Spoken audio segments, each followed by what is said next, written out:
Ladies and gentlemen, the Jefferson Aeroplane.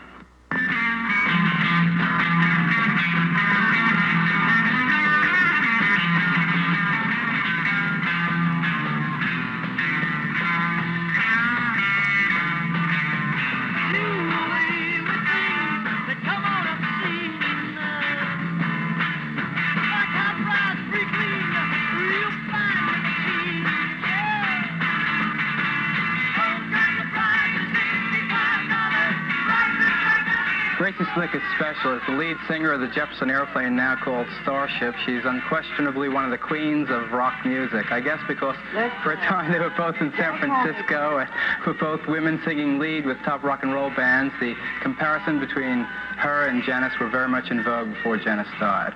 Now is not only a great artist in her own right, but also someone who managed to live through the insanity of the rock world in the late 60s. She is uniquely qualified to talk about it. Welcome. I'm really pleased to have you on. You know, I read a biography that you evidently wrote for Grunt and RCA, and at the end of it, the last question in the biography was, what is the most exceptional thing to you about your life? And the answer was that I made it to be 34 years old. At first when I read it, I laughed, but now I wonder if you weren't serious about it. Yeah, I've thought about it. There are some mornings, very definite mornings, when I wake up and think I've done it, you know? And, but so far, so good. So far, so good.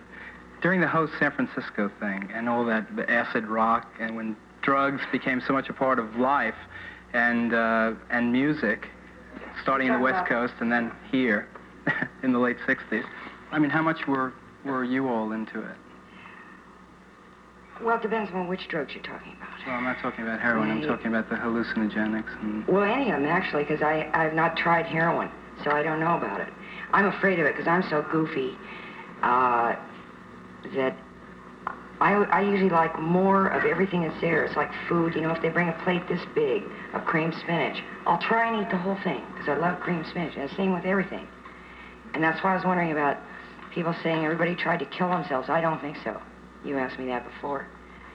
And I think it's just a matter of being, it's also counterbalancing. Like if you have a whole bunch of booze and you get a little bit sloppy, there are a lot of people in the room, you want to have a good time. Okay, I know you snort a Coke.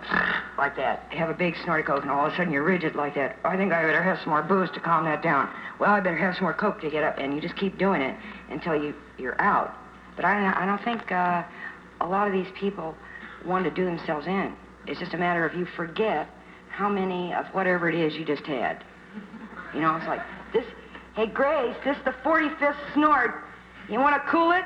You know, and that's what happens. And you just lose track of where it was you were. Why is dope so big in music, with musical, you know, with performers, with groups, and with, I guess, with single acts also? Why are drugs so big in music? Because they can afford it. I mean, that sounds stupid. That's one reason. I think a lot of people would take a lot more drugs if they could afford it. It is kind of stupid. It's also a weird sort of life. The time changes are different, and the demands are funny. They aren't hard. I don't mean that. It's just they're peculiar. Like all of a sudden, you do something after you've had 2 hours of sleep, and you don't want to stand there going like that, so you want to look good. Say, hey, man, you got any uppers, something like that, so I can go like that, you know, somebody that you actually like. I mean, it's not a phony thing. You're trying to be normal at 5 in the morning, or trying to look like it's 12 o'clock in the afternoon at 6 o'clock, you know, so... the only problem is if you get a whole lot of them in there, it doesn't last very long.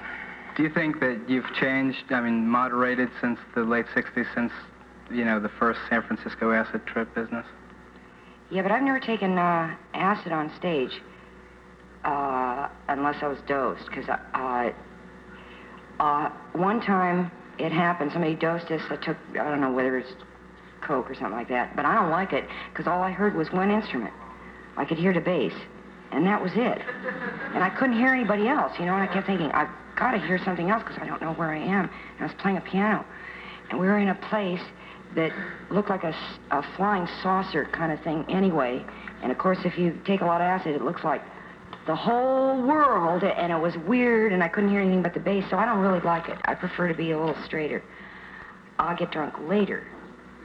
But I like to be sort of straight on stage because you can't keep track of what's going down. There's some of the cops are busting heads over here, and somebody's saying 1, 2, 3, 4 over here, and hey, the drummer, would you make it a little faster? Guys, don't step on my cord. You know, so you got to keep a lot of stuff together. You so. think it's just like the crazy world and the fact that one day you're in Topeka, and the next day you'll be in Albuquerque, the next day you'll be in Los Angeles, and that terrible pace, that, you know, the kind of make-believe world that you live in? Yeah, I guess so, a little of that, but it's also fun. I mean, I shouldn't say that. Well, say it if it's true. I mean, I guess people use dope because dope makes them feel good. How many people are really heavily into drugs? I mean, could you... Everybody I know. No. What? Most musicians?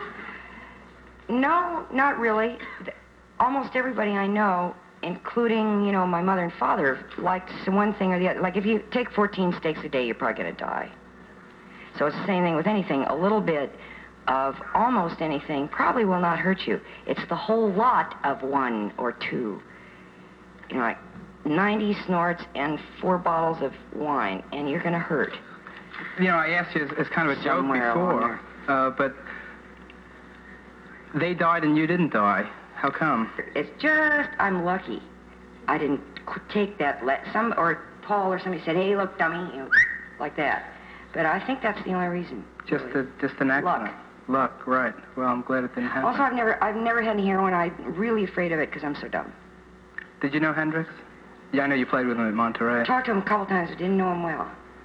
We have some film of him. I want to take a look at it right now. You know, the thing that I didn't know until really I started researching this story was the fact that Hendrix had been trying to make it here in the United States, but he really didn't make it until he went to England.